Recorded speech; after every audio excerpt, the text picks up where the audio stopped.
I started realizing all these bands that I tried to join were not for me. It was me trying to fit like a square peg into a round hole. I needed to be confident enough to say, this is my music. This is the music I write. This is the music that I'm best at, and put that out there and see how it goes.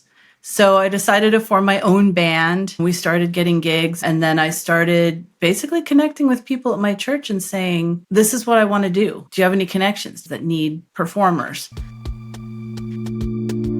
Welcome back to Second Verse, the show that celebrates artists rediscovering music and a powerful second act.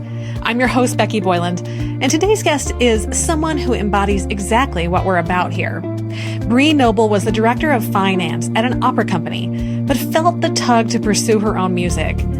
Instead of shelving her dream, she stepped forward, touring as a singer-songwriter, recording albums, and ultimately founding Women of Substance Radio, the beginning of a platform that has lifted up thousands of female artists since 2007. Bree didn't stop there. She built a thriving business teaching musicians how to create sustainable careers through her Profitable Musician Show, her Musician's Profit Path Framework, and her Female Musician Accelerator community. Along the way, she's spoken at major conferences, written a best-selling book, and mentored countless artists who thought their time had passed. In our conversation, Bree shares candidly about what it looks like to leave security for purpose and when not to, why treating your art like a business doesn't diminish the dream but protects it, and how community and mentorship can change the game for artists in their second act.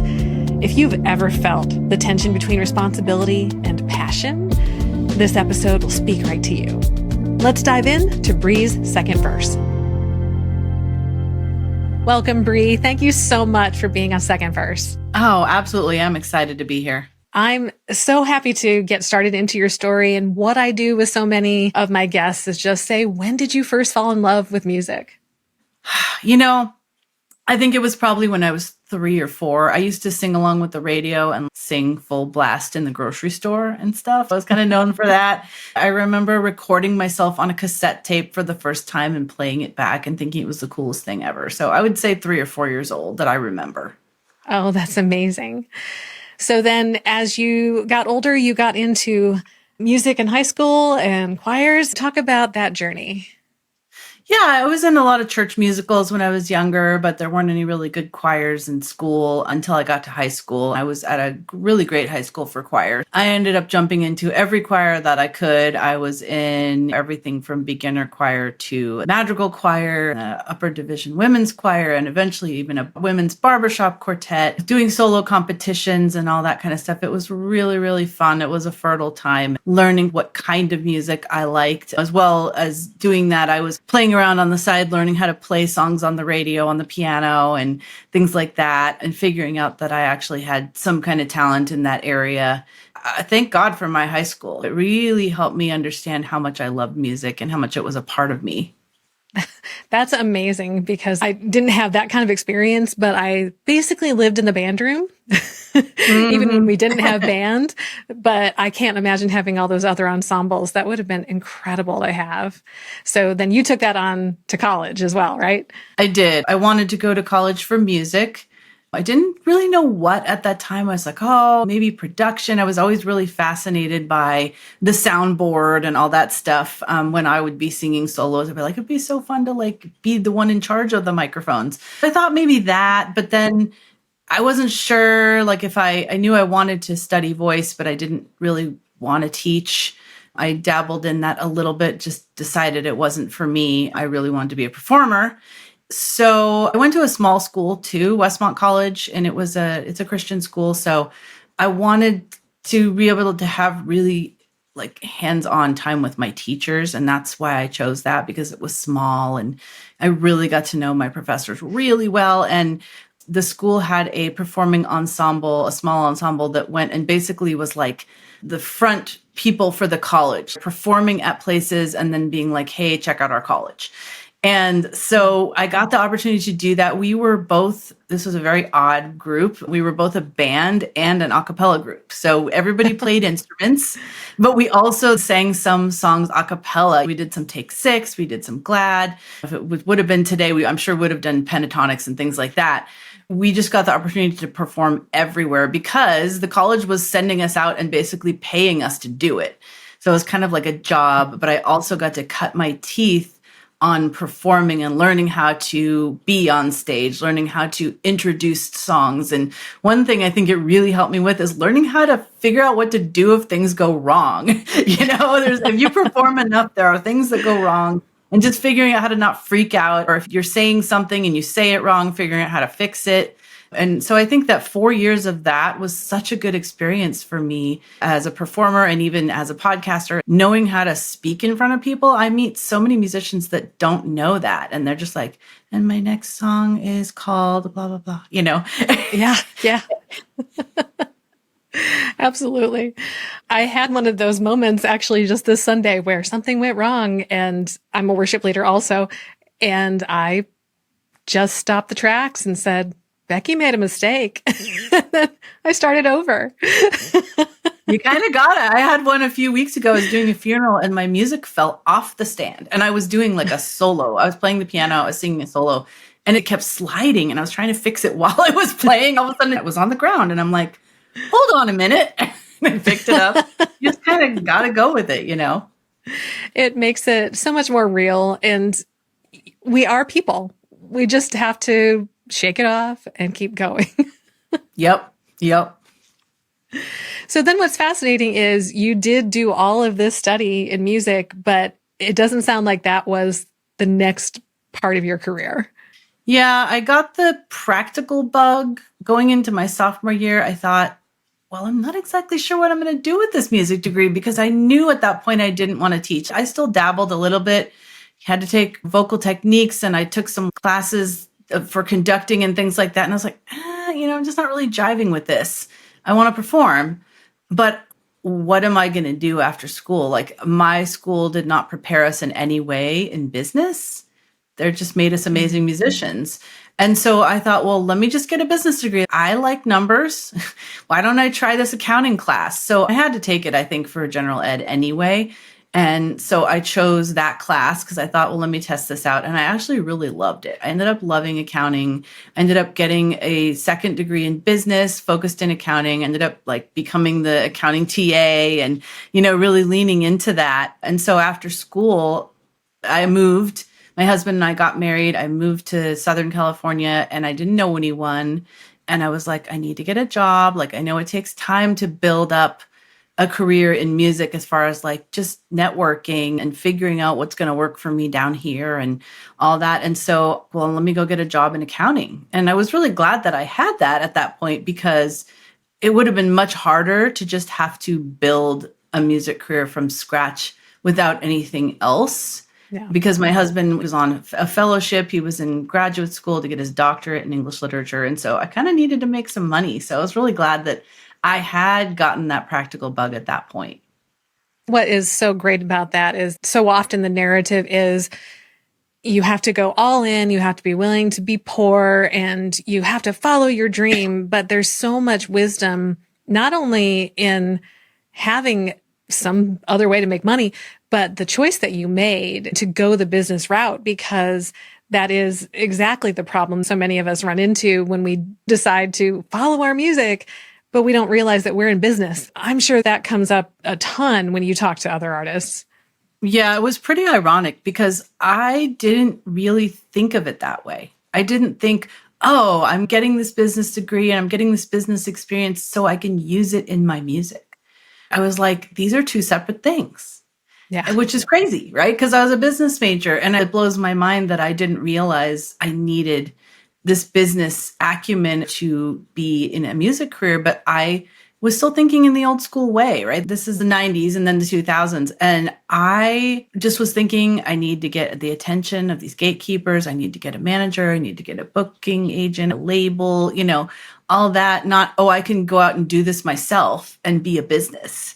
But I do talk to artists a lot about, like you were saying earlier, don't just go all in and follow your dream and all that. Like it sounds very romantic, but once you can't pay your rent for the first time, it's no longer romantic. Yeah. And then you start to resent your craft. You start to act desperate, take gigs you shouldn't take, do things you shouldn't do, do things that are counterproductive to actually moving forward in the career that you want. So I do kind of recommend at least have some kind of a part-time job.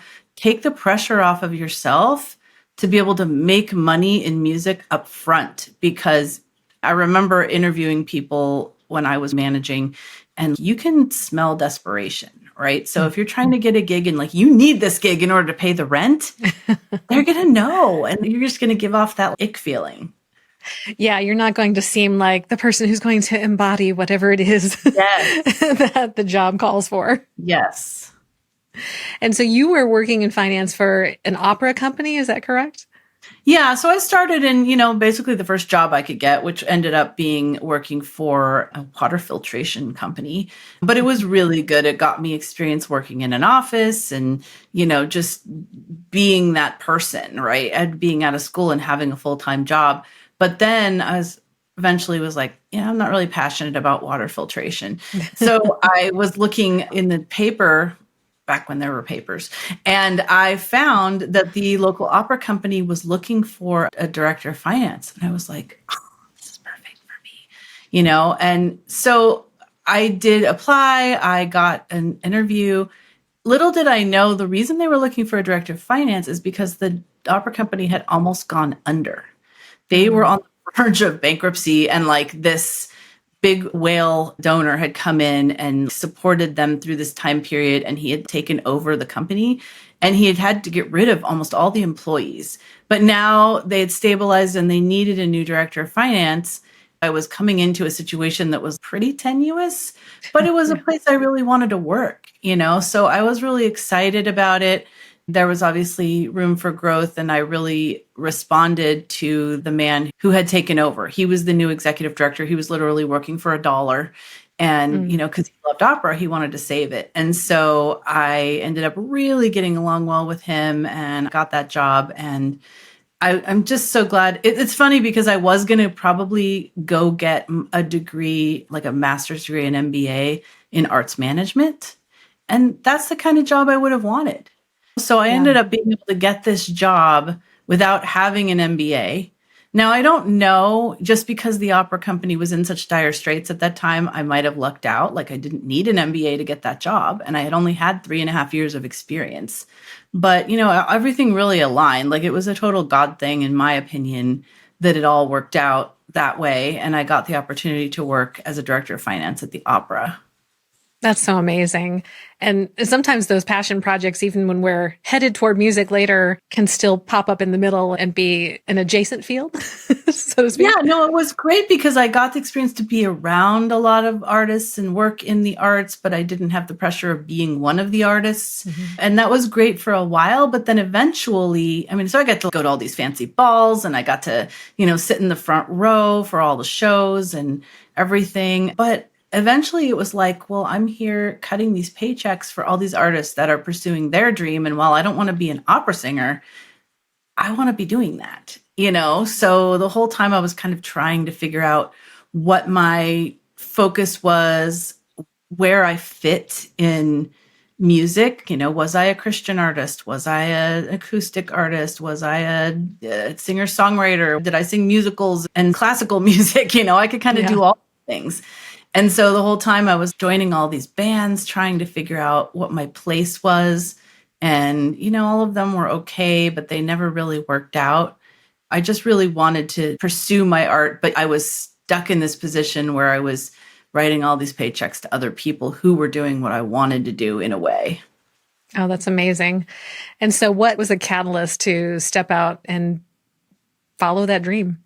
Well, it was thinking outside the box. At this point, I had my first daughter, and a lot of things kind of happened at once. So I had my first daughter. Before I had her, I had been diagnosed with Crohn's disease, and everything was fine when I was pregnant. But by the time my daughter was about 7 months old, I started getting really sick.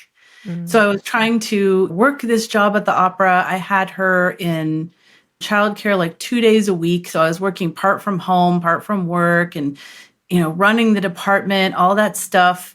And then this health problems.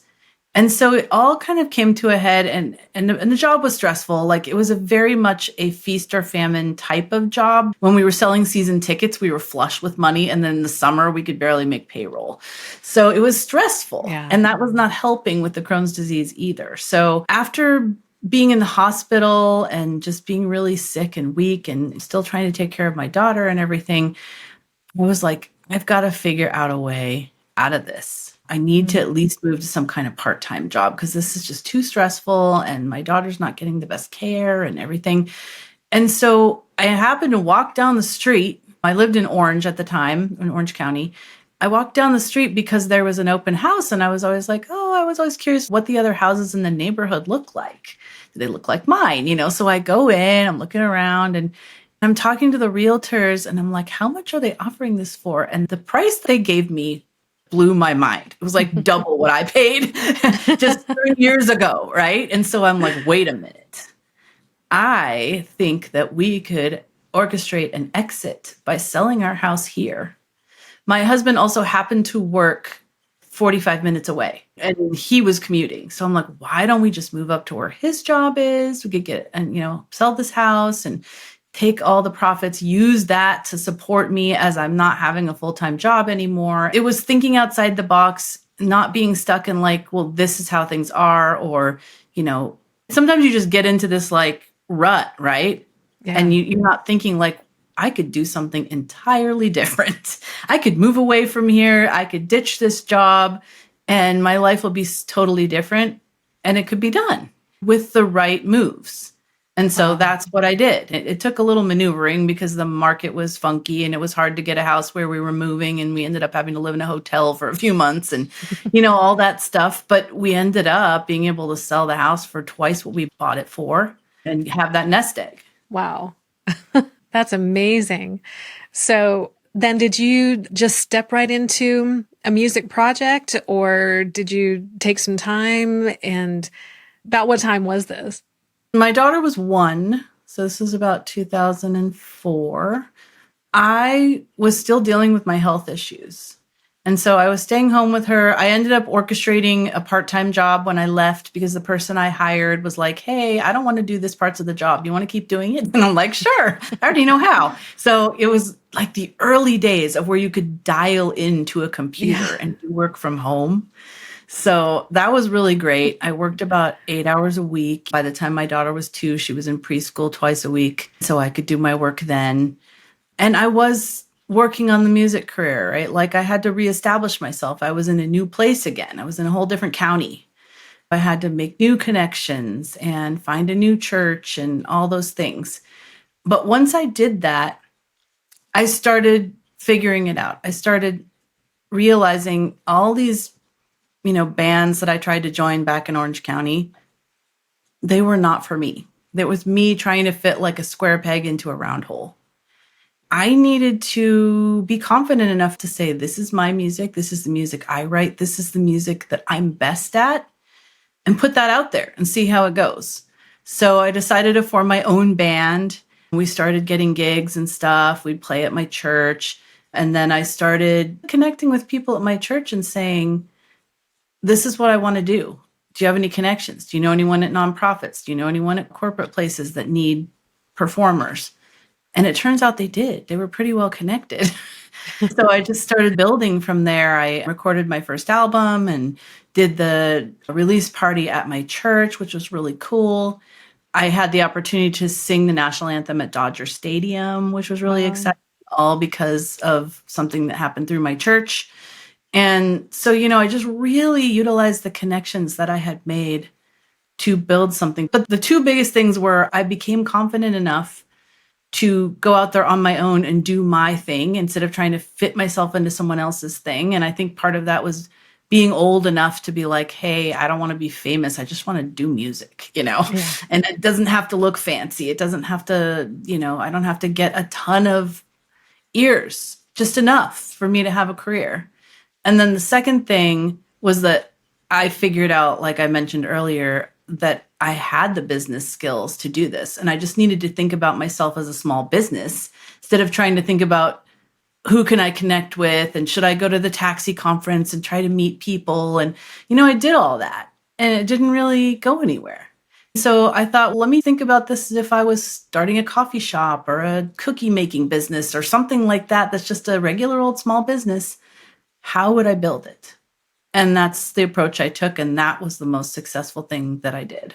And I think that should be so encouraging to listeners because you were working with what was around you, or you were networking with the people that you knew. And I think too often we think that sounds like an icky thing, but the reality is you're not trying to bamboozle anybody or take advantage. You're offering something that people wanted.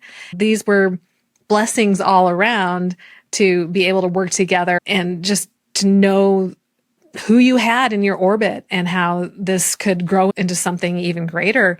And it's not something that people should be afraid to do because you have all these people in your life. And if they care about you and you care about them and you can offer something beneficial, then that's just a great thing. Yeah, you're absolutely right. I mean, they loved what I did. They wanted to tell people about it. As soon as I let them know, they're like, oh, my daughter, she runs a women's program down in Oceanside. Let me let her know. And let me tell my previous pastor at this other church, or I know someone that plans the events for this nonprofit. They all knew people and they all stepped up and did that.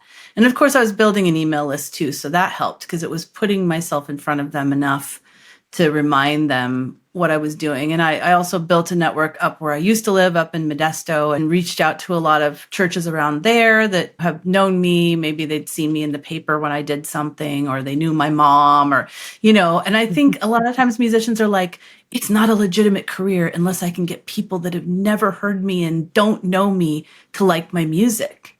And I'm like, that's what happens later. You got to build from the center and move out. Yeah, absolutely. Obviously, when you put out a new song and you only ask your parents and your cousins and your grandparents and whoever, that's a whole different scenario. And, that's not necessarily the thing you're looking to do. But when it comes to building this growing business, why not start with the people closest to you because they are invested in you, they do care. And then you can prove yourself that what you offer is wanted in the marketplace, which makes it more than a hobby at that point. For sure. Yep. And so this must have been coming close to when you launched Women of Substance. Yeah. So that happened simultaneously while I started touring as a musician. My daughter was about 3 when I recorded my first album. I had still been dealing with health issues and finally gotten on the other side of that and decided to record an album. And then I booked tours around that release. And then by 2007, I was touring quite a bit. I did some different tours. Like I would tour up in the area where my mom lived. I toured up in Oregon where my sister-in-law was. I was smart about it. I picked places that I had a free place to stay, or like I could get places to stay. I booked a lot of Christian women's connections where they would put you up. And then I'd do other gigs around those. And I was meeting people, connecting with other artists. And at that point, I was like, these are some really good female artists, and I'm not hearing them. And the interesting thing is, I had been doing Women of Substance as a hobby since 2000.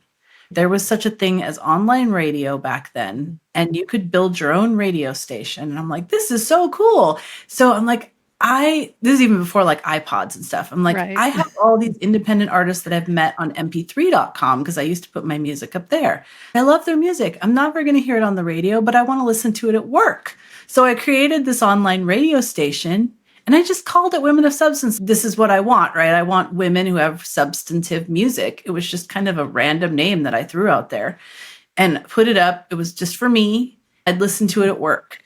But then other people started listening over the years. But I think around 2004, 2005, Live 365 started charging. I was like, I can't afford to do this. This is just for me to listen to music at work, and I'm not even at work anymore. So I shut it down, or I just let it there. I did nothing to it. I couldn't add anything, and I just kind of left it there. But it was still building. People were listening to it. And then when I ended up selling my house and moving, and I was home with my daughter and I had more time on my hands, I was like, why don't I try to actually build this again? But I need to figure out how to break even on it. And so what I started doing is I started taking submissions from independent artists. Like, these are all independent artists that I found, but I bet there's a lot more out there. So back then it was Sonic bids. You could put an opportunity out there and people would pay a little bit of money, and I'd make a little bit of money for the time that it took me to review their music, and I would choose some and add them to the station.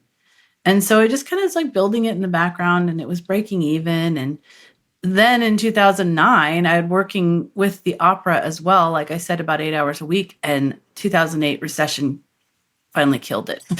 So the opera was down for the count. Oh. And I was like, hey, maybe I could make that money back by commercializing this station that I've been building and breaking even on. And so that's when I started putting more time into it, building it up and putting commercials on the air and things like that. So I feel like I should be doing the math on the number of pioneering things that you were doing between the internet radio, remote telework, turning it into a podcast, which we can get into in a moment as well. Yeah, I think you really were ahead of your time and continue to be ahead of your time, which is what makes you such a great resource for others who want to get into music and bring their music back to life, the dream they've had all along. Thank you. I mean, I try. Like, another thing is that I realized that I love to speak. Like I was saying earlier, I learned a lot about that performing with my college group. And so I saw other artists that were adding speaking to their singing programs. So I decided to create a themed program. At first, I did it at mothers of preschoolers because that was where I saw the first one. I was like, oh, this girl, she's doing what I want to do. And I was there because I had a preschooler and I needed socialization. And so I was like, hey, let me look into this. And I figured out that there were mothers of preschool groups everywhere, all over the country, and a lot in Southern California, right? So I was like, how about I create a program and I approach them, and then I'll get a chance to speak and do my music and, do kind of an inspirational program. And so that's what I did. And, now my friend Tiamo, he teaches Keynote concert, which is exactly what that is, right? But I was doing it before I ever knew him. Right. And it was the bread and butter of my touring. Oh, that's amazing. And it makes so much sense too, because having music core to something like that is so motivating and inspiring and can be so powerful and memorable. So I think that's just an amazing and creative way to, again, do something that's helpful in the marketplace so that there is someone who is a keynote speaker and then has this other benefit. So I think that's really super powerful. Yeah, it was like a 1-2 punch of I'm the speaker and the entertainment. And that always sealed the deal. Yeah. And plus the stories, they just really connect people to you. And then they want to buy your music in order to take it home to remember those stories. Oh, absolutely. And I just think about any kind of conference I've ever gone to where I may have heard the name of the person beforehand or never heard of them at all. And many years later, I'm still thinking about them, or I still have their albums and all those kinds of things too. So yeah, it's just such a powerful thing. And we all remember that moment that's tied to music, often much more than what the words were. Yeah, I mean, I certainly didn't know that I was pioneering any of these things. I did know that women needed more representation, and I was shining a light on women that most people weren't. In 2014, I decided to move it to a podcast, which I felt, that's the area that's growing. The online radio is not really growing. So I kept the online radio station until 2017, but finally I just said, the podcast is it. We're going all in on that. And now we're at I think I just recorded episode number 1750. So it's amazing. Great. It's a lot of episodes. But then, also like being an online teacher, like creating programs and memberships when I did in 2015, there weren't a lot of people doing that either. So I guess it's like I'm not afraid to try things, see how it goes. I'd say that's pretty incredible. So you've had this program now for 10 years, the dramatic transformation in the music business and what that means for independent artists now, because the opportunities and the approach, it's different than it was 3 or 4 years ago, let alone in the last decade. And so you are on the forefront of figuring that out to help them out, I imagine. I look back at the things I used to write about. They're a little relevant now, but so much has changed. More representation of women in the industry, the understanding that you can actually build a career as an independent musician without a label. Like, you used to talk a lot about that. I don't need to say that anymore. Yeah. There's so much proof out there. People know they can do that now. Or just even like knowing that you're a business, right? That used to be a big thing that I would say, like, you are an entrepreneur, whether you know it or not. And, I don't need to say that as much anymore. Although I do think there's some younger people coming out now that are not thinking that way. I feel like maybe there needs to be the second wave of this discussion. But people that are my age and older, they now get it. They know, if I want a music career, I can take the reins, I can do it, but I need these skills, and maybe Bree can help me with that. The education that I used to have to do in the beginning is not as much necessary anymore, which makes me feel good because I feel like maybe I helped educate the market, It's really fascinating, though, to think about, like you said, that this next wave, because we didn't know anything, especially at our ages, we didn't know anything other than what the music industry was based on our experience of consuming it, essentially. And the dream that everybody thought they had to have and the way that all worked. But just like us getting used to computers and the internet, whereas now you have a younger generation who's never known life without these things. And so it does make sense that you may have to go and circle back and kind of bring them up to speed because they don't know what the other industry was, but they also now don't know how to get started. They almost don't know what I would now call the old school tactics, but the solid foundational things like build an email list, or how powerful connecting with people live is in performance. They're so engrossed in social media, and some of them have these ideas that they're just going to have this entirely digital career. And so I have to talk to them about, you can have the power of 100 social media posts when you meet someone in person. Right? Because that connection is so much stronger, or when they see you live versus just seeing a clip on social media or seeing a video on YouTube. It's going to get you there so much faster. Don't resist it. Don't just try to have a digital career because it will actually be much harder. Yeah, and I imagine it's going to circle back at some point to where people will start to remember how great it is to know a person, to see a person face to face, to actually talk to that person, and whether they're providing a service or they're providing music or you're just consuming their content, when there's a person that isn't just hidden behind this facade of the digital and the enhancements and all of these other trappings, but they're just a real person. It's almost a new level of empowerment, even though that's the way it was. That's the whole point. That's what was exciting. We'll be back with more after this break. Second Verse is sponsored by Attitude Creativity. Many indie music artists don't have a website that grows their audience and reflects who they are, so they get lost in the noise of streaming. Marketing and brand messaging with Attitude Creativity helps boost your brand and build a site that hits all the right notes. You want to be an artist who stands out from the crowd, and to do that, you need your music to be heard. If your website doesn't reflect who you are or make an impact, you feel like a singer who's been handed a pair of drumsticks instead of a mic. You deserve a website and brand messaging you can be proud of, and that doesn't take time away from your music. As an artist like you, I understand how overwhelming websites and marketing can be. And that's why, putting on my other creative hat, I put my decades of marketing and development experience to work for you. You'll no longer have to apologize for your website. You'll look and feel like a professional with a custom story branded website you can be proud of. And right now, you can get a head start with my free downloadable EPK blueprint and start building your electronic press kit to promote your music. Head to attitudecreativity.com/blueprint to get your copy. That's Attitude, ATTITUDE, creativity.com/blueprint. Second Verse is brought to you by Singing Straw. Oh, you caught me in the middle of a vocal warm-up. This is one of my favorite ways to wake up my vocal cords before a singing session, or even a nice long conversation for the Second Verse podcast. It's the singing straw, a simple but powerful tool for straw phonation, a vocal technique that promotes healthy vocal cord closure and a gentle but mighty way to increase range and identify areas to work on. For me, it was key to regaining my voice after vocal cord paralysis. But you don't have to wait until a vocal injury to use it. In fact, I recommend that you don't. Make the singing straw part of your daily routine, and you'll be amazed what your voice can do.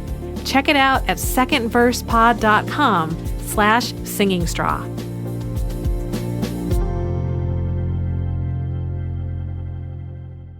What are the opportunities now for people who are wanting to get into music, the music that they loved, and return to that after another career? How do they get started? And what are some of the really core things that they need to know just at a quick level? Yeah, I think it's similar to what I said about myself, like to know that you are building a business and think about how you would do that through networking, through like all the things that you would need to do. If you started a brick and mortar business, you'd need to get the buzz out there. You need to get people to know it exists in as many ways as possible. You need to make connections in your community. So maybe now that community is online or, other artists in your genre. Or I've talked to some artists who band together with other artists in their local community to try to help everybody else get more seen and get more gigs and things. It's the same principles. And you don't need to worry about gatekeepers anymore. There's also so many opportunities outside the traditional music industry. Once you get going, you get some baseline stuff. Like you do need some credibility stuff. You need probably to get a few awards under your belt, just a few. Like don't go for every single award. They're expensive.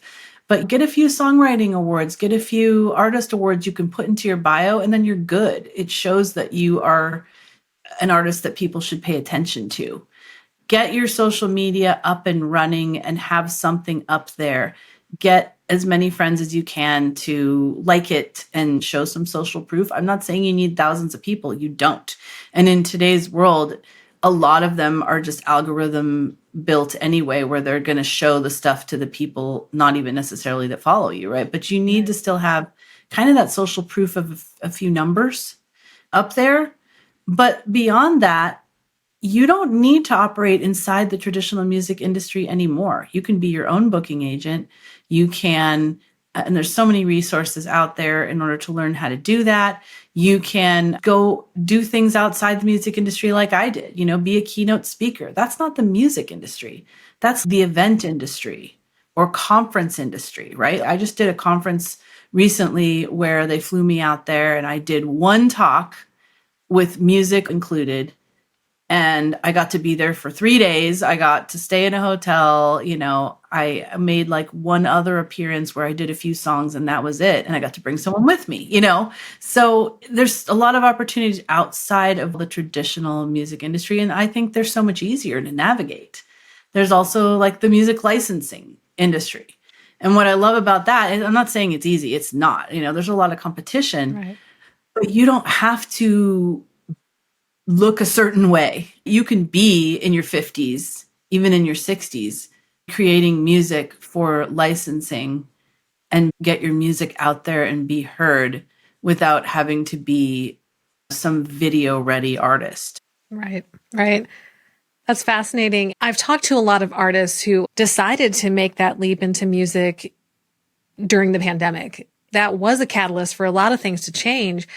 I love really a number of your points going back to community, and those connections are things that they might have missed out on because they decided to start this because they couldn't be out and about. That's probably a gap that can be filled and can help artists figure out those approaches and those methods and those performances that they might not have really considered because they would have missed that. Yeah, I think it's really important to develop both a community online and a community in person. That's why I love my Female Musician Accelerator group, because we are a community of people all across the world, a lot in US and Canada, but there's some in the UK, there's some other places. And just the meeting of the minds, right? Just having these people that can help you see things that you are missing. I had someone recently who got a really big opportunity and she was so excited about it. And I was like, well, don't forget to put out flyers about this when you're there. And she's like, oh my gosh, I can't believe I didn't even think of that. You know what I mean? So it's like you're so laser focused on your thing that having other people to help you see things you might have missed is really important because you don't have a manager, right? You're doing everything yourself. I did want to mention one thing when you said about like things that they need to know. I think one of the biggest things I helped artists with in the beginning that I found was something that they struggled with, and even I did as somebody who was a manager at my job, realizing that once you are on your own and you're an entrepreneur, there's no boss telling you what to do. You are the boss. And if you don't somehow create a system where you are your boss telling you what to do, you'll be aimless, right? You won't know what's important. You'll sit down to work on stuff. You'll have a big swath of time and you'll be like, what should I do? Oh, today I feel like doing this. And then you don't move forward fast enough because you're just kind of on this wave of whim instead of knowing these are my goals for the next 90 days and I need to focus on them. And here are the action steps that I need to achieve those goals. And a lot of times artists, because they're creative and they've got so many ideas and all that stuff, they can be so easily distracted with all the ideas that, oh, wow, look what this person is doing. It's the whole squirrel thing, right? Yeah. Being a little more organized and regimented, not in a bad way, but just really focusing on your time management, goal setting, and things like that can really help, especially in the beginning. Or you'll be like, at the end of the day, like, what did I just do for 8 hours? I think that's huge. And I know that, especially as a creative, that's something that if you don't set that discipline, I've definitely found that to be a huge problem because you also want to say, oh, I'm not under anybody's thumb now. I can just do whatever I want. And what I found is when we do whatever we want, we just don't really do much. Mm-hmm. Even the music we want to do. Yeah, and it's hard because sometimes you do need to give yourself that space if you're writing. It doesn't come easy sometimes. I remember I started writing a song at 6 a.m. when it was dark outside. And, I was just in it, right? And all of a sudden I looked up and it was 6 p.m. and it was dark outside. Again, like what happened to the day? But I got it done. I finished it. I made an arrangement. I did the things that I needed to do. So sometimes you have to get into that space. But most of the time, that's not what you're doing. You've got to plan out time for the administrative stuff, which I know a lot of us don't want to do. So you have to pretend like you're your own boss or be your own boss and be accountable to yourself and set up systems to make sure that you actually do the things that you want to do. Yeah, and you have to do the things you don't want to do so that you can do the things you want to do. Exactly. And then hopefully you get to a point where you can then hire them out to someone else to do. Yep. That's the dream. But none of us are there at the beginning. So that, yeah, for sure. Exactly. That's great advice. So what does a day-to-day look like for you? I know that you have multiple things that you continue to do yourself. I do. I have a couple of people on my team, but I do a lot of stuff myself. I'm very much like a theme day type of person. Mondays, I don't usually record podcasts, but we're recording one today. I usually record all my podcasts on Fridays. Mondays, I do my newsletters. I deal with my social media, all that admin stuff. I also work at a church. I am the worship director and business manager there. My job is not full-time anymore, but it's demanding yet flexible. So I kind of, go in when I need to into the office. And now that we have a pastor, I don't have to be there as much, which is great. Obviously, I've got to make my Women of Substance podcast. I've got to make my regular podcast. I've got to, create workshops for my students in my Female Musician Accelerator. Sometimes I'm running a cohort course called the Fan Attraction Bootcamp. So I have time set up to meet with them. So that's kind of what I'm doing most of the time. I'm pretty good at balancing them. I like the fact that I have different things to do. When I first started working at the church in 2023, I needed a little break from online work. And so I was excited to go into the office. After about 6 months, I'm like, yeah, every day doing the same thing. I'm kind of over it. So yeah, let me pull back to being less than full time and figure out how I can do both, because that's really what I enjoy. I don't mind working on the weekends. I prefer to spread out my work. So on a Monday, if my kids are like, let's go to Jamba Juice, I'm like, okay, I can do that. If that means I have to work on Saturday, that's fine. I'd rather take advantage of those opportunities when they're there. Yeah. Yeah. That's cool. I like to have, as long as I can kind of grab some time or maybe a day or most of a day. But when we work at churches, we do not have Sunday off. Right. Your Sunday is pretty much shot anyway. So yeah, sometimes I'm like, well, I already had to work today, so I may as well work more, or I'll go to the gym or something like that, because it's not going to be a relaxation day. It's Yeah, already that's shot. for sure. It is not our day off. No. Contrary to belief, it is not our day off. So what advice would you give to those who are on the fence? Like, I don't know if I can do all this, but I love my music. I think my biggest advice is always get into a community of like-minded people, because being around those people will help give you the idea if it's something that you want to pursue, right? If you get more excited talking with that community about your music, getting ideas, seeing what they're doing, you realize, oh, I could do that. That's really why I started my community, because that was the catalyst for me, finding a female musician community that I joined of people doing what I wanted to do. It happened to be a Christian female artist back then. And just having that sounding board, because we don't have anyone working with us on our career, and people that were a little bit ahead of me. And I remember trying to do my first booking calls, like freaking out because I didn't know how to talk about money, and going into this group and being like, you start the conversation about money. And one of the girls was like, oh yeah, it's a little weird, but you'll get used to it. Here's the script that I use. She gave me her script. It was so helpful to have somebody that could just pull me along a little bit and cut that learning curve. That's where I think community is so important. That's really that type of mentorship that you're able to provide to the people that you work with as well, that they're not having to figure out something that they have no experience with, no idea how to do. And it's a huge leg up that's so important, especially when you are trying to do this after another career or your life went a different direction. And so that's just invaluable. And it's huge to feel like, oh, I don't have to figure this out for the next 30 years. I can learn from other people and actually get into what I love in a much, much shorter span of time. Yeah, and I think just having that encouragement, especially people who are older, right?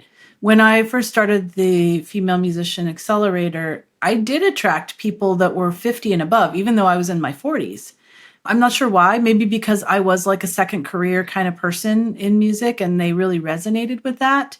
But seeing all these other people, they're in their 50s or 60s and their 70s, and they're still doing so much great stuff, it really unlocks something for people that, okay, I was a music teacher for 30 years, but now I can pursue my own art. Or I was working in corporate for 30 years, but now, I've got people in my community that are like, I was a district judge, I was a lawyer, and then they just, either they gave it up because they were so unsatisfied and were pushed ahead by their purpose of music, or they did what they needed to do. They raised their family. Some of them are taking care of aging parents, and now they're on the other side of that. Being able to see other people doing that as well is so encouraging and will pull you forward more than almost anything. It's phenomenal. And really, that's the core, of course, of this podcast and the stories that I get to hear, that you, dear listener, get to hear. It's just so beautiful. And I love hearing about those amazing backgrounds, and especially those who have gone through their career and did what they wanted. They got to the point that they felt accomplished, and now it was time for this other passion. All of those stories are just so amazing. Yeah, and so many, I think, especially as women, a lot of times we put our own dreams in the backseat and we do everything for everybody else. I'm lucky that I didn't have to do that. I was able to work it so I could raise my children while doing it. It wasn't easy, that's for sure. Because a lot of people come to me and they're like, oh my gosh, I'm a mom now. Do I have to give this up? They think they have to give it up. There is a way. It's not easy, but you can do it. A lot of people give it up because they feel like they have to for money. Their husband doesn't understand how important it is to them, or they're taking care of their kids. And just that feeling of now this time is for me. Yeah. I love seeing people when they're blossoming in that zone.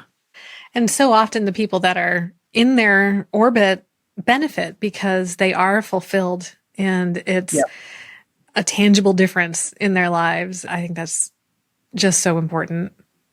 Yep. I always remember this ad that I used to hear in the gym when I was home with my daughter, and I'd always go to the gym because I needed a break. I'd take her to the kids club and I'd be in the gym, and the ad basically said, just like on the airplane, you put your own oxygen mask on before you help anybody else that you need to put it on. And that's why you're here. You need to be healthy in order to take care of your other family members. And I think that's true about creative pursuits as well. Like for those of us that understand what it means to have this burning desire to do music, being able to do that and feeling like you're actually fulfilling an important purpose and a piece of yourself is going to make you a better mom. It's going to make you a better spouse. It's going to make you better all around. Yeah, that's so profound. Yeah, that's absolutely true. So how can people keep up with you, support you, and also find out how to work with you so they can learn to activate their passion and dive into music as well? Absolutely. Well, I also have a podcast. It's called The Profitable Musician Show. So you want to check that out at profitablemusician.com. And when you go there, you can grab my 39 little known streams of income for musicians. This is where I kind of show you, like, look at all these ways that you can make some money that aren't through the traditional music industry. And you may be thinking in your second career, well, I don't need to make money. Well, you kind of do, because music is an expensive endeavor, right? So even if you're not trying to do this as a career, but you just want to keep making music, you need to make some money so you can keep recording and buying gear and all that stuff. So that's why we have the 39 little known streams of income for musicians guide that you can grab. And that will put you on our mailing list so you can get our super valuable newsletters twice a week and find out more about working directly with me. And, if you're a female and you want to join the Female Musician Accelerator because you need a community, which I think everyone does, you can check that out as well through our newsletter. This has been so great. I'm so glad that you were here today. And I know I learned a bunch of things and it's just been such a delight to talk to you. Thank you. You too. I mean, I played your music on Women of Substance, so it's great to actually meet you in person. What a journey. Bree Noble's story is proof that a second act in music isn't just possible. It can be richer because of the life experience behind it. A big takeaway? Don't try to force yourself into someone else's mold. Whether it's music, branding, or business, clarity comes when you lean into your true identity and build outward from there. Here are a few other moments that really stuck with me. First, there's the courage to pivot. Bree walked away from a finance career to embrace her true calling, but she took very strategic steps to make sure it was great not only for her music, but also for her family. Next is the business mindset. She reframed her music career by treating it like a small business, an approach that gave her clarity, sustainability, and freedom. And finally, there's the power of community. Whether it was church connections that opened doors or her Female Musician Accelerator today, Bree shows us that no one builds a second act alone. So for you, dear listener, here's your challenge. Think about your artistry the way Bree suggests, like a business that deserves intention and care. That doesn't mean chasing fame or building a giant empire. It could be as simple as starting your email list this week, carving out regular time for your craft, or reaching out to one person who might open a door. In story brand terms, you're not waiting on a rescuer. You're the hero taking the next right step. If you enjoyed this episode, I'd love for you to hit subscribe and leave a review. It helps indie artists find the show and join this community of second verse dreamers. And now, to close us out, here is Bree Noble with her beautiful song of faith, Healing Waters.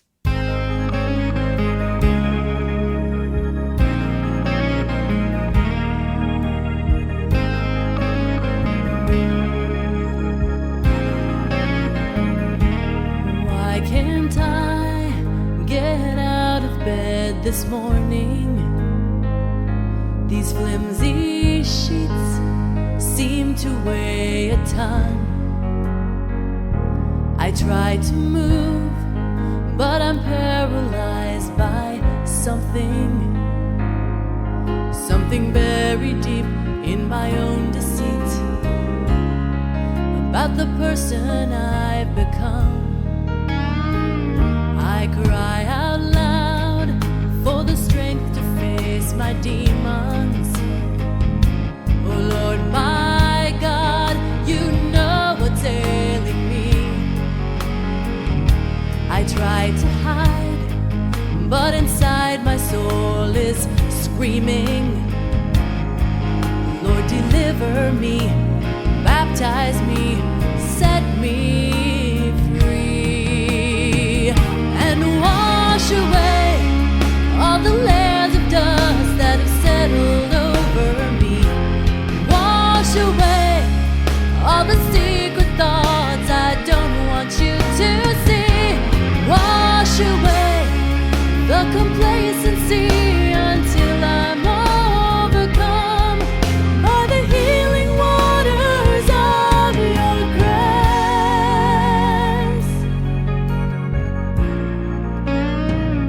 Your wave of truth, let it knock me over backwards till I'm immersed and careening toward the falls. Lord, rescue me, I'm ready to surrender. Hold me in your arms, my loving Savior, now and forever. And wash away all the layers of dust that have settled over me. Wash away all the secret thoughts I don't want you to see. Wash away the complaint